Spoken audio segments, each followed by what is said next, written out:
النهاردة هنفضل صاحيين لمدة 7 أيام، وعشان نقضي ال7 أيام في حاجات لازم نعملها، لأن احنا نكمل في روتين حياتنا الطبيعي ونصور شوية من فيديوهاتنا المستقبلية عشان برضه نعرف نقضي اليوم. طبعا الأكل عشان نعرف نصحى الأيام دي كلها، زي القهوة والأكل اللي احنا ناكله.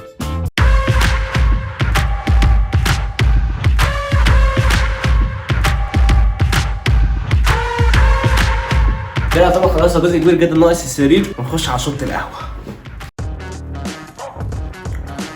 قهوه فرنساوي. دورك ايه بس جابي بسلو موشن ولا ايه؟ النهارده اليوم التاني، حاسس ان انا الواحد ابتدى بقى يحس بالتعب. قصرت شعري شويه من رحت حلقت امبارح، وبعد كده بقى نروح نشوف كل واحد فينا بقى يشوف حاجته علشان نحس ان احنا اليوم في حاجه، نحسش ان اليوم زهق واحنا عايزين ننام.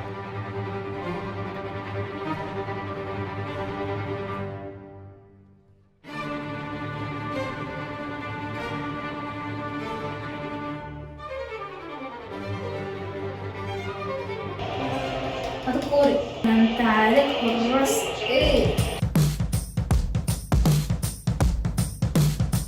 انت في ايه الحراس بتوعي اللي انا مش فاهم؟ شوف لعبة جامدة. شوف بقى شوف.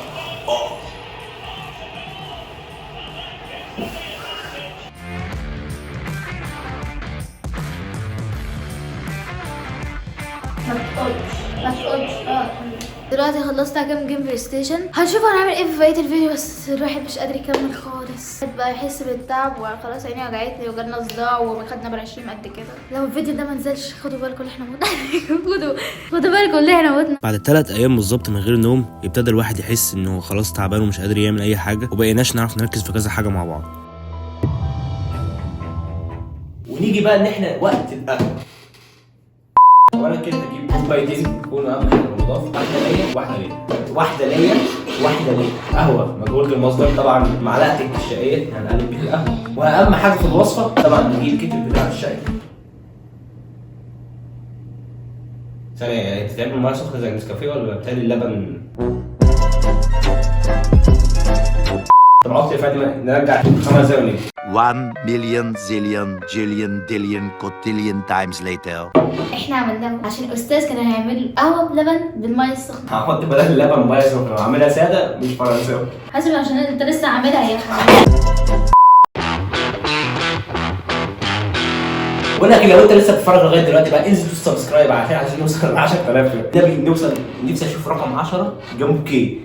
زهقت من رقم 2700 ده رقم. بس دوس سبسكرايب. هنبتدي بقى تصوير فيديو شورت كده عشان ايه نسلي يومنا كده شويه برضه، عشان ما اسيبش القناه كتير. المفروض مش عارف الفيديو ده هينزل بتاع الشورت ده قبل الفيديو ده ولا ده اللي هينزل، او يعني هو هينزل بس امتى، يعني مين قبل مين مش عارف. هنعمل كده حاجه مختلفه وحلوه كده. لو عرفت تنشن صح من حاجه من الثلاثه دي هتكسب الجايزه اللي عندك. ابتدي دلوقتي تصيب الهدف بالسكينه بتاعتنا.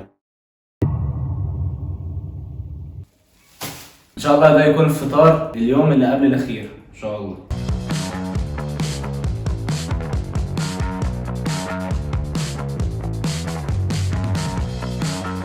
كده خلصنا فطار اليوم الرابع بتهيألي، او يوم الثالث او الرابع عشان مش عارف، ما بقتش اعد بصراحه. ان شاء الله نحاول نكملها. لكن للاسف الواحد تعب جامد جدا، كان لازم احنا نفكر نوقف. بصوا يا جدعان، هو احنا المفروض دلوقتي في اليوم الرابع. كنت هخلص اصلا التحدي، وكنت انا كان ناقص يومين، ما كنا مستحيل احنا نقعد يومين كمان. خلاص الواحد مش قادر يعمل اي حاجه. بديت اشتري اي حاجه اشربها كده، والحمد لله جت من عند دارين لقيتها نايمه بقى. بصوا يا جدعان، بصراحه هي تجربه بصراحه ما انصحش خالص.